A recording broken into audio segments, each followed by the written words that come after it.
What's up, everyone? Second episode means a second opportunity to promote Subway Sandwich Shop. Subway. Still, I know you guys are probably thinking, oh, they probably don't have the same deal this week as they did last week. Well, you're wrong. You don't get rid of greatness like that. Go to any Subway right now. Buy 1 footlong. Get a footlong of equal or lesser value, 50% off. Subway. You know they got Tony Hawk doing their commercials now? That should be their new thing. Forget Eat Fresh. It should be Subway. If we're good enough for Tony Hawk, we're good enough for you. Eat Fresh. This the Palm Beach County anthem. All my Palm Beach County niggas, y'all put them fucking guns in there and bust them shit. Bitch, I'm from Palm Beach County, that's where I'm from. Where niggas get gunned down and left slow. Roll guns just for fucking round. This ain't a county for you bitches to come around. What's up, everybody? We are live with episode 2 of the 5-6 Kings podcast. I'm David Breen here with Braden Bullard. Braden, how are you, man? I'm doing pretty good. How are you doing, David? Doing well, man. Doing well. I want to start this off by thanking Suave Smooth for playing us in here and giving us permission to use the greatest song ever created of all time, What a Palm Beach blessing. County Anthem. What a blessing. And I want to thank everyone who listened, everyone who subscribed to the first episode.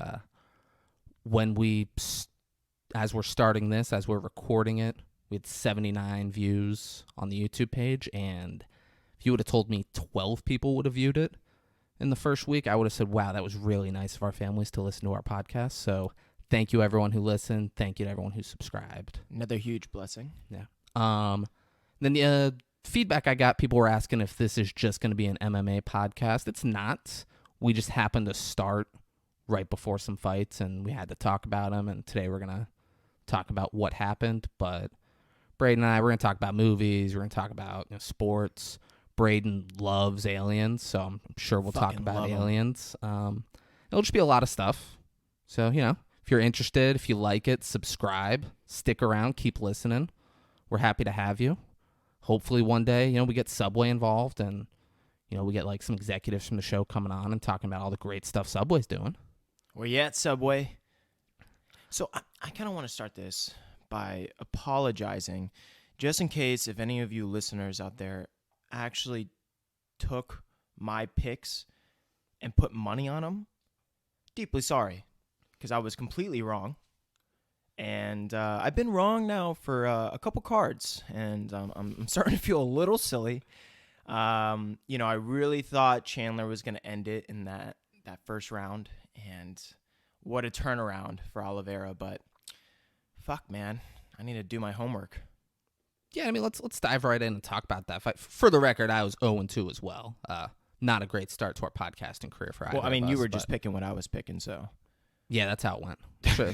Anyone who listened could tell. They were like, yeah, Braden was on the point. He was confident about his picks, and he jumped right in and made them. David was really waffling. He was like, well, it could go this way or this way. I don't even know. Yeah.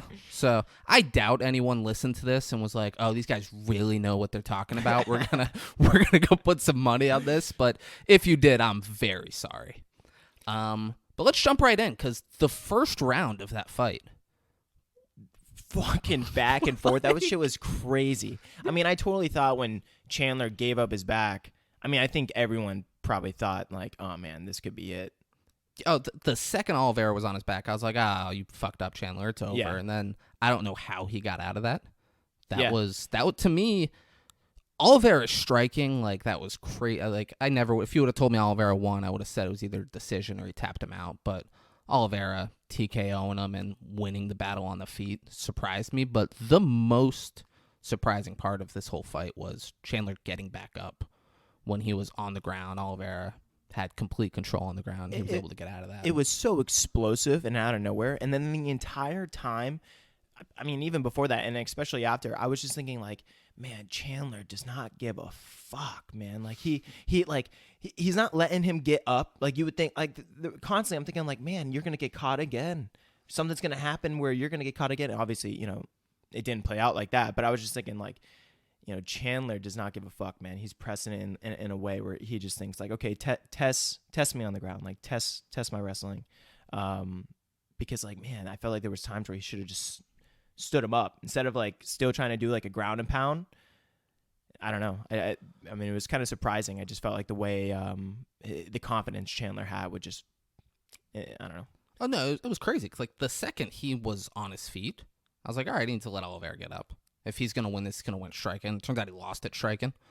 Yeah. But like when he was like playing with Oliveira on the ground there, I was like, oh, you're an idiot. You're gonna get caught. This is how you're gonna lose. I talked you up on the podcast. Everyone's gonna think I'm stupid now.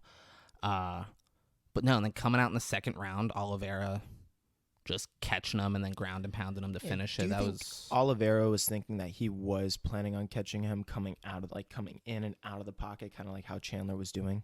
Like he kind of came in, and then the moment he was coming out of the pocket from striking, he clipped him with that hook. And I'm wondering, do you think he was kind of like planning on that, or do you think it was just like a?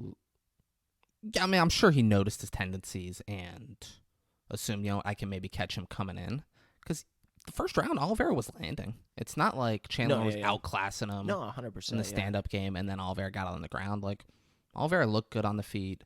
And, I mean, I'm sure he played into the tendency and saw the first round how Chandler was putting the pressure on and coming inside, getting real close, and thought, I can catch him on one of these. Now, what do you think ends up happening? Do you think they end up having a rematch?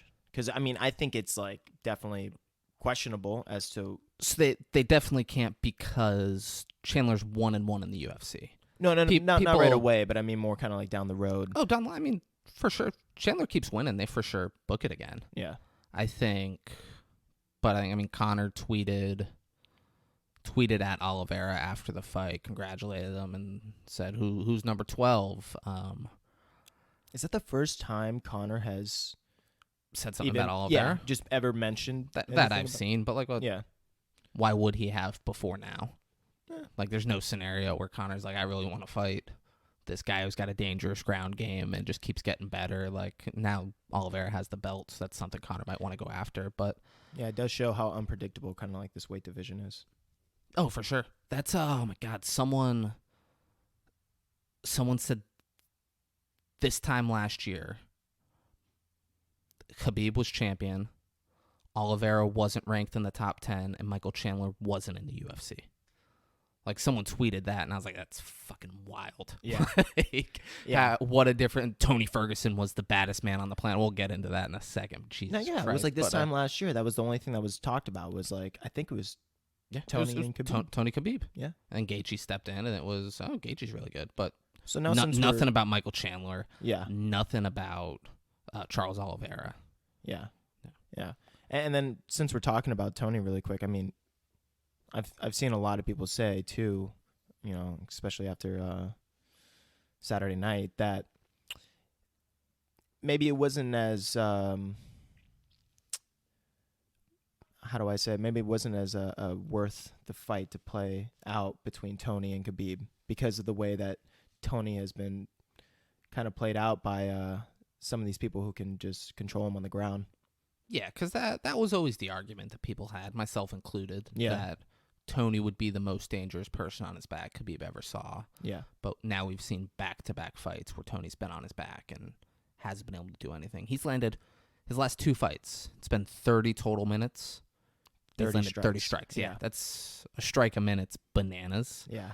Um, And what do you think the cause of that is? I don't know. He's lost this. So during the fight, it was interesting. That guy, I don't know his name. I'm gonna die not knowing his name. Maybe the guy. Neil. No, not Dariush. The guy. It's John Anik, Joe Rogan, and Daniel Cormier who are the commentators. And occasionally they'll be like, "Hey, what do you think?" Oh yeah. Like D Yeah. or something like. Yeah. I was like, who are they talking to? Yeah. But he said something interesting. He said Tony's always just been unorthodox and hard to plan for, and now he's getting older. He's less athletic. He's maybe lost a step, and he's saying maybe his fundamentals were never really that good. And now that he's not as athletic, he's not as explosive, people are more used to his unorthodox style. Him not having good fundamentals is catching up to him to where he goes against someone like Dariush and he just gets outclassed. And I think obviously he's so tough, but I think another variable, to this as well is that he's getting wear and tear. I mean, when he's staying in these arm bars and ankle locks and everything, I mean, it's like that's just doing damage Yeah, no, and the And what's that going to do for the future of your athletic capabilities? You know, like Yeah, I don't know if it's had any effect on his capabilities yet, but I mean, it's got to at some point down the road. what do you mean? Cause like for sure his Well, I'm saying he's just very, watching the fights. It's well, like, he's a very active fighter, and like if he is taking damage, where I mean, I don't know if we ever get his But actual medical records of what happens, after these fights with, his arm or his ankle or knee. but you're saying down the road though. I'm saying like it's clear he's lost a step. It's clear he's no, yeah, he's yeah. not the same I fighter don't he want to. I don't was. want to say that it is specifically from the Oh, injuries he's specifically had from fighting, those. but I'm saying it's probably another variable that adds on to what you were saying. yeah, for sure. For sure. Like his toughness it's like there's a pro and a con to it. You know what I'm saying? Like, yeah, he might be able to last another round, but like, And in this He's case, so because like damaged down for the Tony Ferguson, him losing that, like he might be done. Yeah. It depends on if I don't know Tony personally. I don't know if he needs the money to keep fighting like that. That's what it's going to come down to because he's not challenging for belts anymore. yeah, And I think in the last fight, it was important for him. He couldn't get finished against Yeah. Dariush because he knew if I lose this fight, I'm like Dariush is the 9th ranked guy in the world. I'm 5. I'm falling maybe out of the top 10, but the odds of me climbing back in, like what if Oliveira stays champion?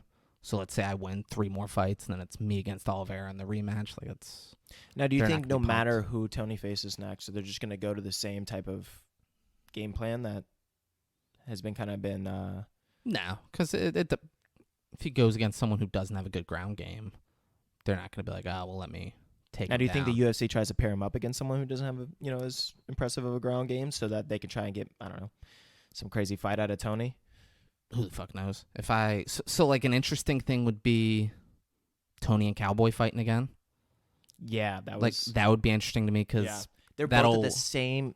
They're almost in the same type of part of their career right now too. yeah, and that fight ended because Cowboy had a broken nose and tried blowing blood out of his nose and his eye puffed up. Like Yeah, didn't really end. Tony was winning the fight, but it wasn't Yeah. a convincing like, all right, fight's over. Tony I would actually dominated. be super excited to see that fight because there's more at stake for both of them in a way where it's like I don't know, it builds this drama to it, you know. Yeah, and it's neither of them are like that'll be Cowboy's last fight. Dana said I think his next fight's his last fight. I think why not have it be him against Tony? Yeah, Have it be a fun fight yeah, where exactly. they'll go back and I forth. think that would be great.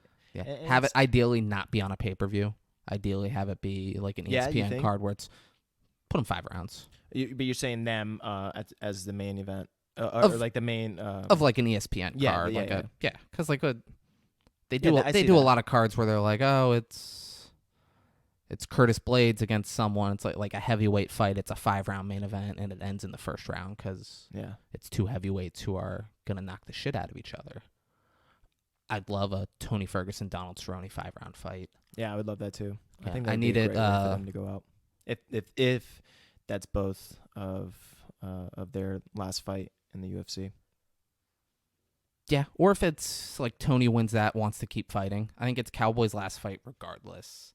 Yeah. I don't know. Are they the same age? I don't know how old Cowboy is. Isn't Tony like 36 or 7 or something? Tony is 37. 37. I don't know. Cowboy's up there in Yeah. that range. But Dana came out and said after Cowboy's last fight that his next fight will probably be his last one. Yeah. I don't make the fights the night of the fights.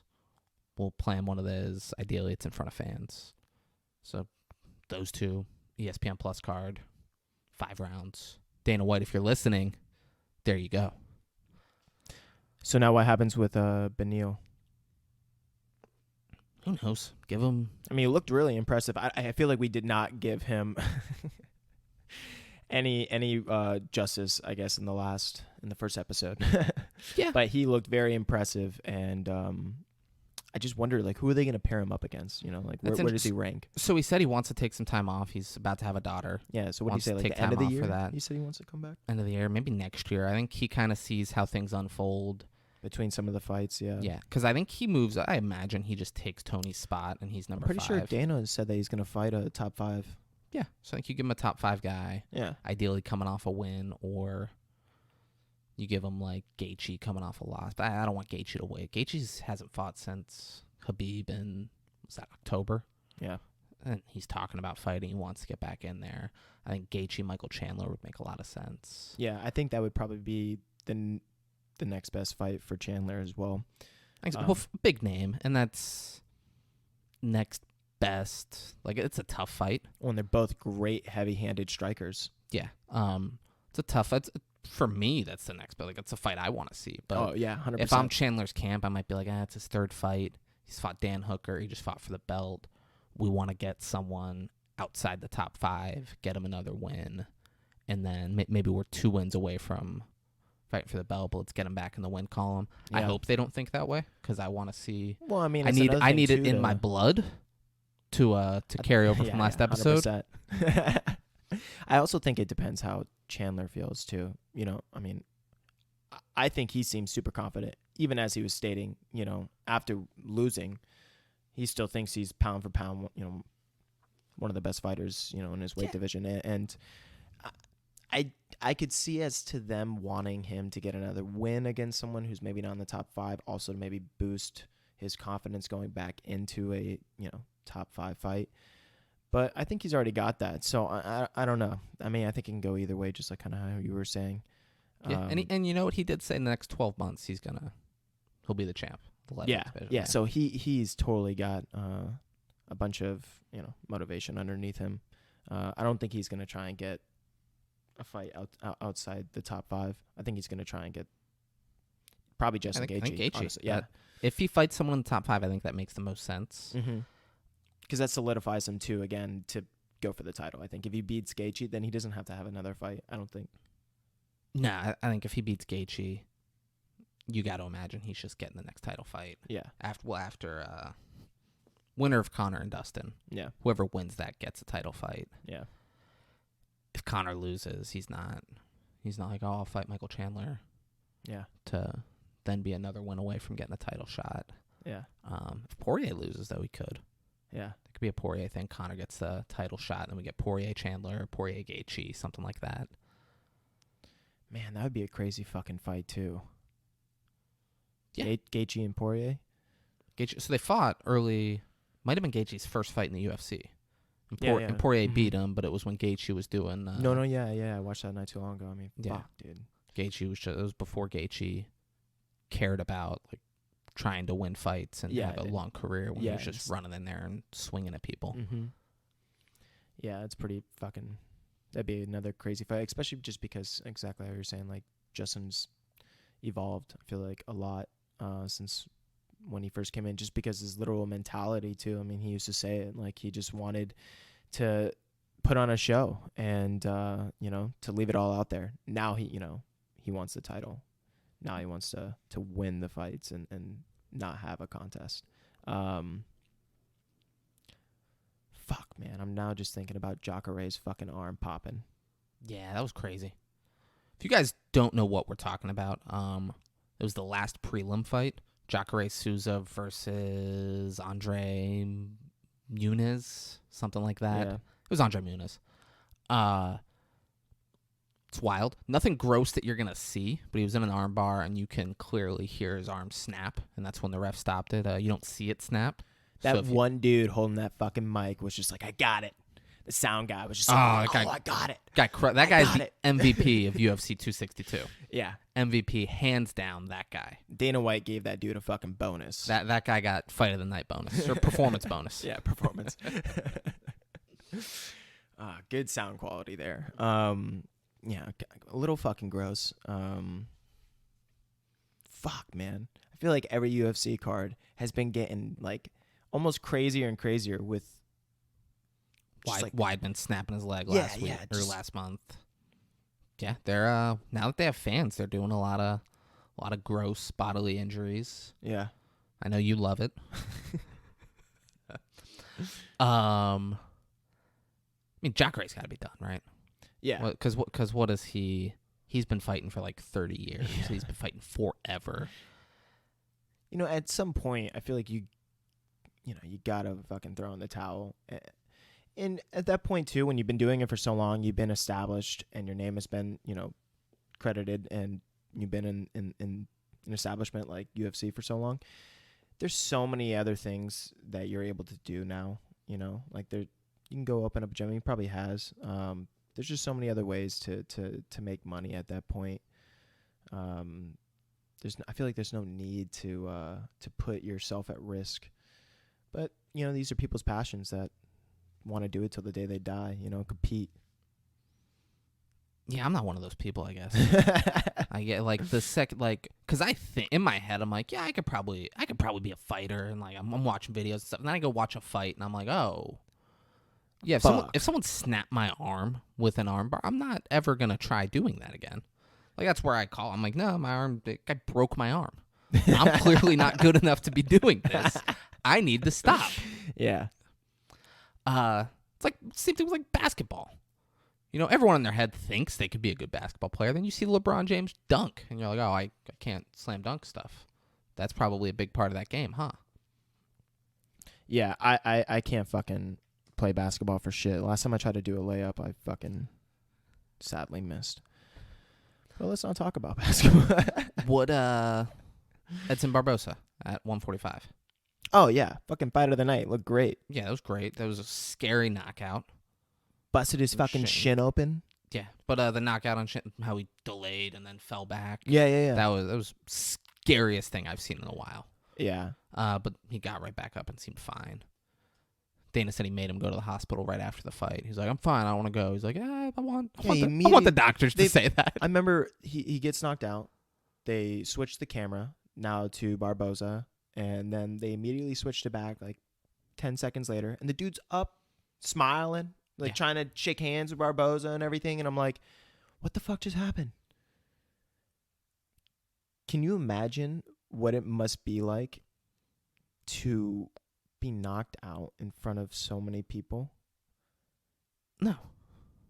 Have you ever just like imagine? No, because when you think about hold on, because you're going in a way different direction. Do you think that shouldn't have been stopped? Okay? No, it totally should have been stopped. Okay, because that was scary. It was delayed and he fell. I thought like he might be dead. No, yeah. Okay. But can you imagine though? Because most times when people get knocked out, they have an entire dream, and then they wake back up and they don't even know where they are for like a little bit. And then you wake up and there's all those people there. All these lights, all these people like screaming. I can't imagine if I ever imagine being a fighter, I'm winning championships. That's what my imagination does. I'm not like imagining what it would be like to get knocked out and be like, oh man, I'd be real bummed after that. It was my dream to win the belt. I made it all the way there, and they got knocked out. This is rough. Luckily, I thought all about these it people enough are here to be emotionally, Yeah, at least I'm prepped for this because I've been playing this very likely scenario out. Yeah, no, I don't imagine that. Yeah, dude. It was such a delayed reaction. I mean, how could you almost like not be scared, especially if you're Dana White sitting ringside? Yeah, he's like, one of my fighters might have just died. This is horrifying. This is the first fight on the pay-per-view. Yeah. Do we keep doing it? If someone dies in the cage, do we just go, all right, well, fight number 2. Let's get him out here. Do you think it was a delayed reaction or like a delayed effect almost like in his brain, like being knocked out? Or do you think he was like still knocked down on his feet, was just able to have his feet underneath him for a second and then just like try to move again and start stumbling? Oh, I have no idea. He looked so firm and like he got hit in the temple. And then, like, stood there with his stance, like, looked normal. He looked almost like fluid, yeah. I was like, he just absorbed that hit. That's pretty cool. Yeah. And then he just stumbles backward and falls against the cage. I was like, oh, my God. I was Jesus like, that guy died. Christ, I was like, he's dead right now. We're not getting Chukagan fighting in fight number 2. Yeah. That fight's off. This pay-per-view's over. We're done. Oh, man. Yeah, it was terrifying. Now I'm just imagining Shane McMahon falling 200 feet from the... Yeah. I'm glad you brought it up. A very quick Google. So Braden sent me the video of it and was like, look, there's no way that's not 200 feet, man. No. It's so high. It took me 2 seconds to Google 50 feet. 50 feet. I Googled it and very quickly found out it's 50 feet. Okay. Several articles are like, he climbed the 50-foot structure I still remember like some other video. I mean, maybe I'm imagining the wrong thing or thinking. I don't know, Or you just don't understand height. But- Is the more likely. but there were 2 different drops where he dropped at least. I mean, I thought it was at least 60, 70 feet, but I guess it was 50 by according to fucking Google. But whatever. What do I know? What do I know? What's fucking gravity? The dude fucking survived. Well, because he falls on like a place. That's not like. I mean, I'm gonna break some news to you here, Brain. Wrestling's not real. So they play. It's not like him and that guy were fighting, and he like had him down. He's like, I'm gonna climb that thing and jump on him. They planned all of that. So there's a crash pad and stuff. Like he fell. Obviously, it's still dangerous, but they planned. The WWE's like, oh, that's the billionaire owner of the company's son. We need to make sure this is a safe landing. You're telling me Mick Foley's Socko isn't fucking real? No, Socko's real. Okay. Yeah. Socko's real, but they planned for. Of course, he survived. He's not Owen Hart. Well, They're it not was going to pretty let crazy, him though, fall like- and die. Not to go down this rabbit hole, but fuck, bro. Mick Foley, even though that shit was fake, he made a lot of shit fucking real, bro. Like the tax. Yeah. Fuck, bro. I remember watching that as like an 8-year-old fucking child being like, what in the fuck? Yeah. So Mick Foley, his Hell in a Cell match with the Undertaker. Do you know they planned for him when he threw him off the cage? Yeah. That was planned, and then they got back on top because, of course, you get thrown off something really tall, you climb back up to the top of it, and you try fighting the big guy again. And the Undertaker choke slams him through the top of the cage, and he falls down to the mat. It wasn't supposed to break. He was supposed to just get choke slammed on the top of the thing, and then the thing collapsed, and he fell down. And he's like, that was so much worse. He's like, that made it so much worse. He went probably to the broke hospital fucking after. ribs, yeah. Oh, he had a bad concussion. It was his tooth, got lodged through and came out of his nose. It's Holy crazy. fuck. Yeah. Have you not seen this? No, but I did see recently where they had like a Raw versus SmackDown. It was like John Cena versus Batista, and it was like something about like, I don't know, one of the type of fights where it's like you can't go out of the cage or some shit, and they like Batista was about to fucking F-bomb him, and they both fell out the cage. Like he lost his balance, and they both fell out the fucking out of the ring at the same time and hit the ground at the same time. And there was like refs from like Raw and refs from SmackDown, and no one knew what the fuck to do. So they were just standing there like saying they both won. So they're now back in the ring like saying like, no, Batista won, no, John Cena won. And then fucking McMahon comes out and he's like all pissed off. He fucking slides in the ring, tears both his fucking quads, and then he doesn't know what to do. He's just sitting there back against the ropes, quads fucking torn, just looking at him like, what the fuck? This isn't planned. That's the best because he can't stand up. Yeah. So It's I've seen this video. He's just sitting on the ground yelling at everybody. Like, It's like, you motherfuckers. Oh my god, dude. Can you imagine being like the refs, like, oh, I fucked this up. Yeah. And I fucked this up, and our boss had to come out, and he tore both of his quads because he had to come out On live because we fucked television. up. Yeah. That would be the worst. Turn it off. Everyone get the fuck out. That's what I would do if I was McMahon. I'd be done. I'd be done. He'd be like, we're done. I'm selling the company. I'm over all this. fucking out. We're done. Both my quads. I'm gone. Get me out of here. One quad, I'm sticking around. Both quads, I'm done. I'm finding a new line of work. This is bullshit. Hey, maybe Subway. Maybe so. You could do something. Do you know how much Peacock paid the WWE to have? They had the WWE Network, which was like their streaming service. It's like here you can watch all the old. We got WCW and ECW stuff on here. Like What the we fuck bought everyone is up. Peacock? Peacock, it's the NBC streaming thing. It's the only place you can watch The Office now. Do you not like The Office? Are you one of those people who's No, like, I oh, like The it. Office isn't that good? The It's- Office is fantastic. Yeah, it's very awkward. I love it. It's great. So Peacock bought, like, it's like their WWE library, and they do their pay-per-views on it. They bought, it's a 5-year contract, so they just have it for 5 years. Give them $1 billion. That is crazy. Not even like their TV, like they're still on regular network TV that isn't Peacock. They give them $1 billion. And what did McMahon do with that $1 billion? He killed Owen Hart a few more times. Oh my! Owen Hart. He said, I'm going after the whole Hart family now. Oh my God! Fucking bought Shane McMahon a new back for all those For all 50-foot those drops. 200-foot drops. Dude climbed like full size building. It was like an 18-story building he jumped off of. That was crazy. Which reminds me of that fucking cat. If you guys have seen that cat jump out that 6-story building, Jesus Christ, landed on all fucking paws. Fine. Yeah, Yeah, that's what cats do, man. yeah. Shane couldn't do that, but Well, he's not a cat. He's a person. Right? fuck you, bro.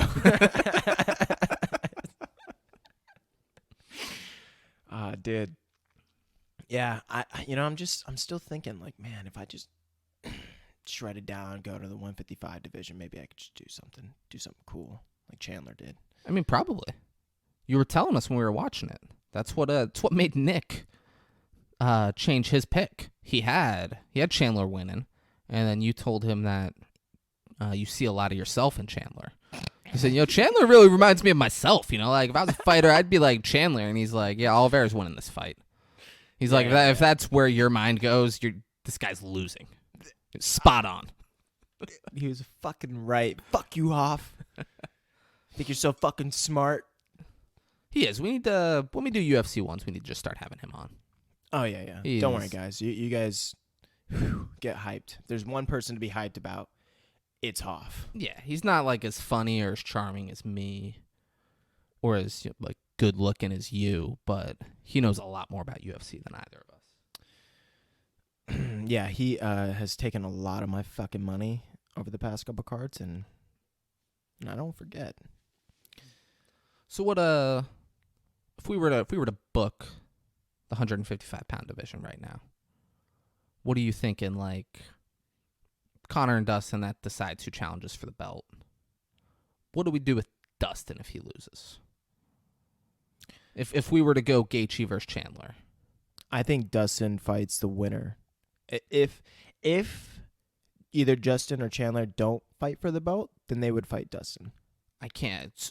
I think if UFC books that fight, And then if the winner goes and fights for the championship between Chandler and Gaethje, then the loser is probably going to fight Dustin. And then the winner between them might fight for the belt. what if Conor just beats Dustin and then wins the belt, and then Beats Oliveira. and then refuses to give it up again, and just for 2 years there's no lightweight champion because Conor's the champ, but he's boxing and doing stuff like that. Wouldn't that be fun again? goes against Pacquiao now. Yeah, Conor's never defends the belt. Needs 8 fucking months or some shit to prepare for the boxing. Oh, Yeah. man. Got to. I would honestly be pissed off. Yeah, it's a very real possibility. Because that's, like, honestly one of the most exciting fucking weight classes, I feel like. Yeah, or if Conor, another real possibility, if Conor wins, he's like, I want to give Nate a title shot. He's earned, which is a fun fight, but I think if Conor loses, he's going to fight Diaz. yeah, so he says he's fighting him a third time.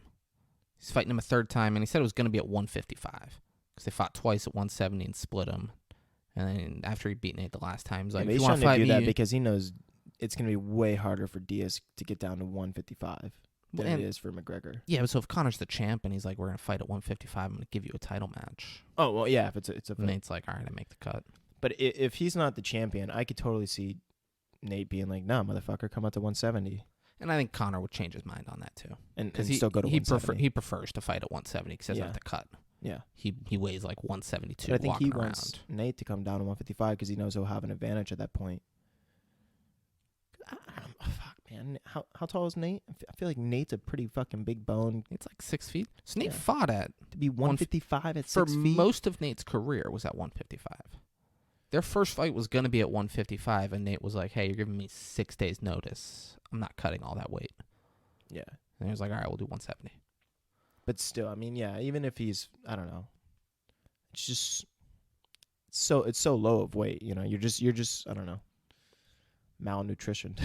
You know. Oh, yeah, especially for 6 feet. Guys, I'm 5'8", and I'm more than 155. Oh yeah, yeah. Like if I was to cut to 155, I'd be like, this sucks. Yeah, it'd be hard Yeah. as fuck. And to I'm do. 4 inches shorter than Nate Diaz. And he's fucking like lengthy as a motherfucker. Yeah, I'm sure it's not a fun cut, but he did it most of his career. Yeah, so he no, definitely can do it. No, he can do it. He can do it. But I bet even he would probably want to fight at 170 rather than 155. Unless there's a belt. Yeah, unless there's a belt. Yeah. Yeah. What do you think? Where do you think his career goes? All depends the Leon Edwards fight. Yeah, you think? You think this is like a pretty make or break moment for his career? No. So he's made either way. Just if he beats Leon Edwards, he's fighting Usman for 170 belt. If he loses to Leon Edwards, he's got the rematch with Masvidal. He's got the rematch with Conor. Like that I said it last time we recorded. Like, dude, he's got it made either way because he'll either fight for the 170 pound belt, or he'll go make a ton of money fighting Masvidal or Conor. But do you even think that he really cares for the belt? I think to some degree every fighter cares. Yeah, for if there's sure. anyone who I didn't, it'd agree. be Nate Diaz. But it depends. Does he think Masvidal's a badass fighter, a real champ, and it'd be, first of all, financially it'd make enough money, and second of all, it'd be like a challenging fight. It'd be a good fight. I would hope he thinks Masvidal's a badass because Masvidal, I think, is maybe pound for pound the best fighter in the world right now. Masvidal? Yeah, I think if he went up to 185, I think he gives Adesanya problems. He won't because they're friends and he doesn't want to go fight another Nigerian. But I don't know, man. I mean, how tall is he? Like 6'4"? is he? I don't think he's that tall. John Jones is 6'4". I think he's a little shorter than him. I don't think.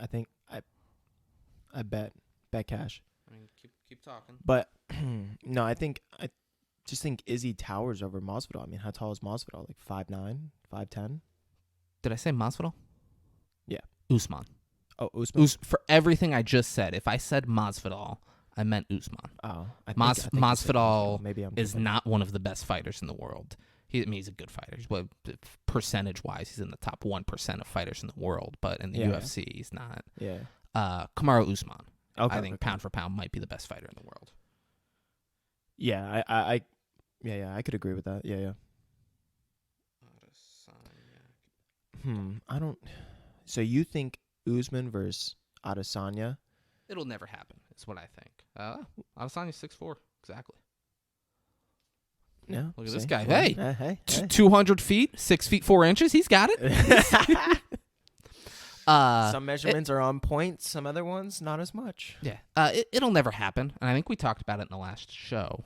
But Usman, they're both Well, yeah, they're African descent. like He'd you rather said, 3 yeah. champions from Africa than him have 2.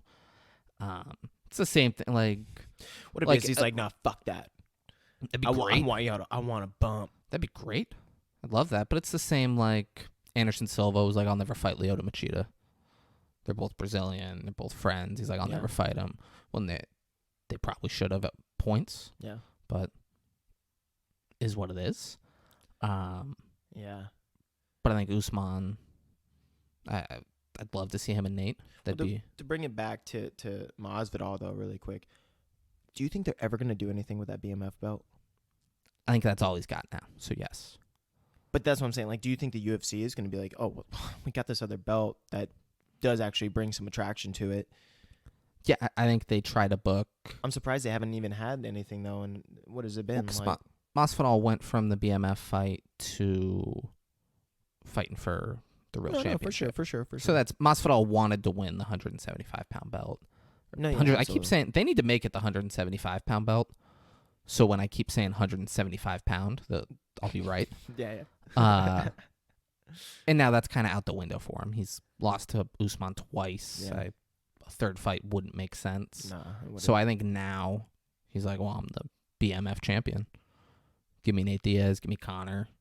Give me big fights. I'll cash in. I've had 50 career fights. Let me cash in here and then call it a career. Yeah. Which, good for him. That's awesome.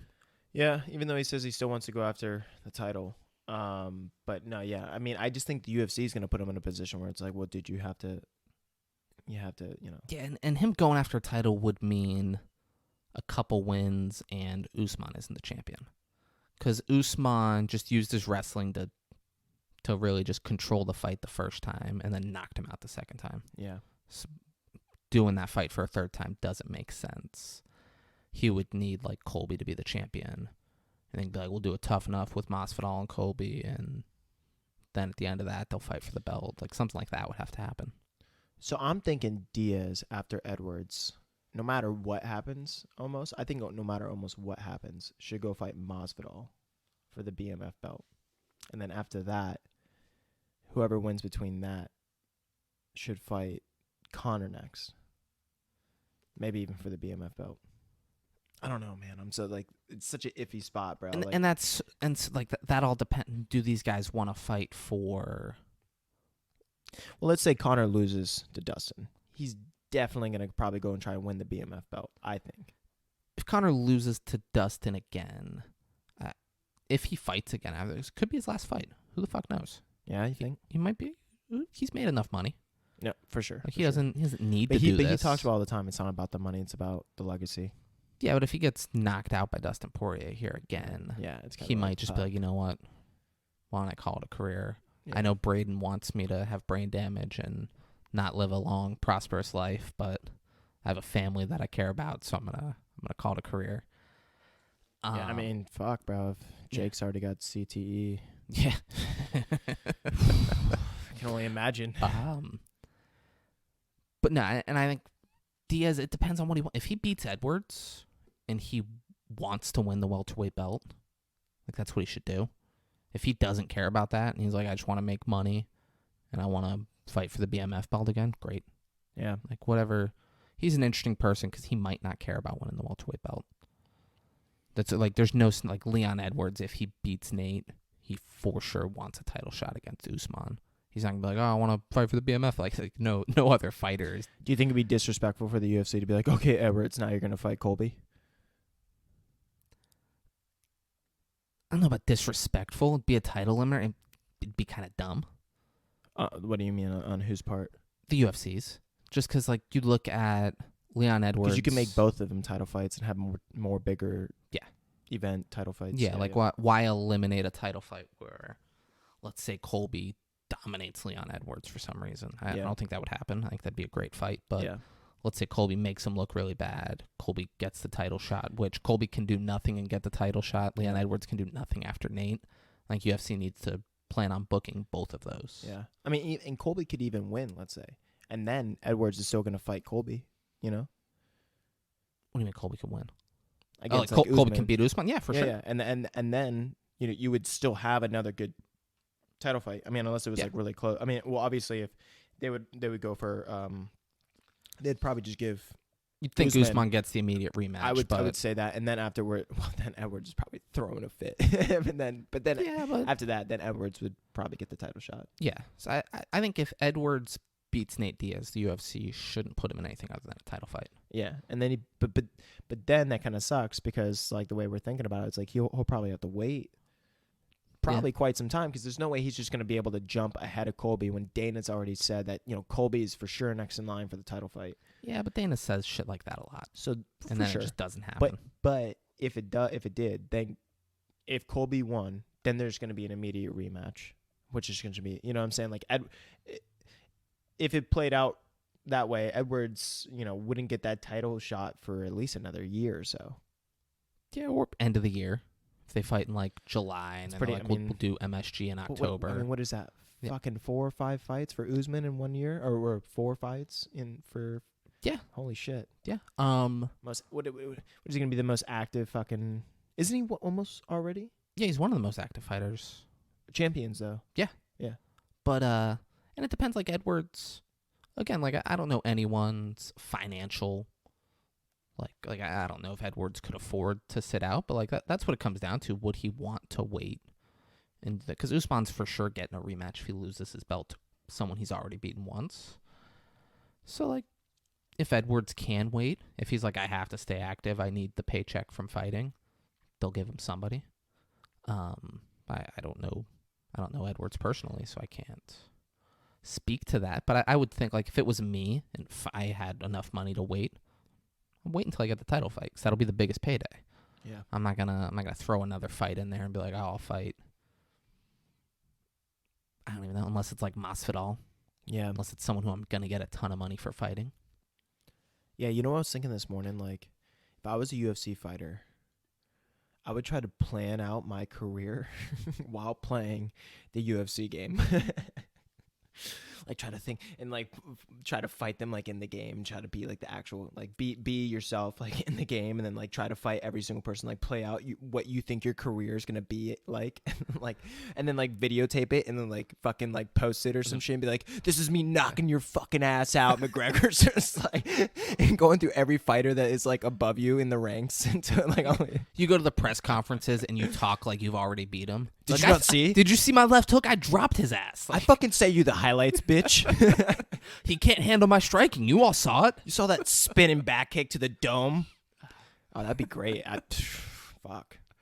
Someone should do that and then just like edit it in little highlight clips, and it's gonna promote him. It's gonna promote the UFC, the game. I mean, Front the fuck. game. They'd be selling. And now selling copies of the you're game. seeing a possible future. This dude with some crazy spinning back kick to the dome, something that probably wouldn't happen as, likely in reality, but in the game it was flawless, and he's just showing it off like, this is me.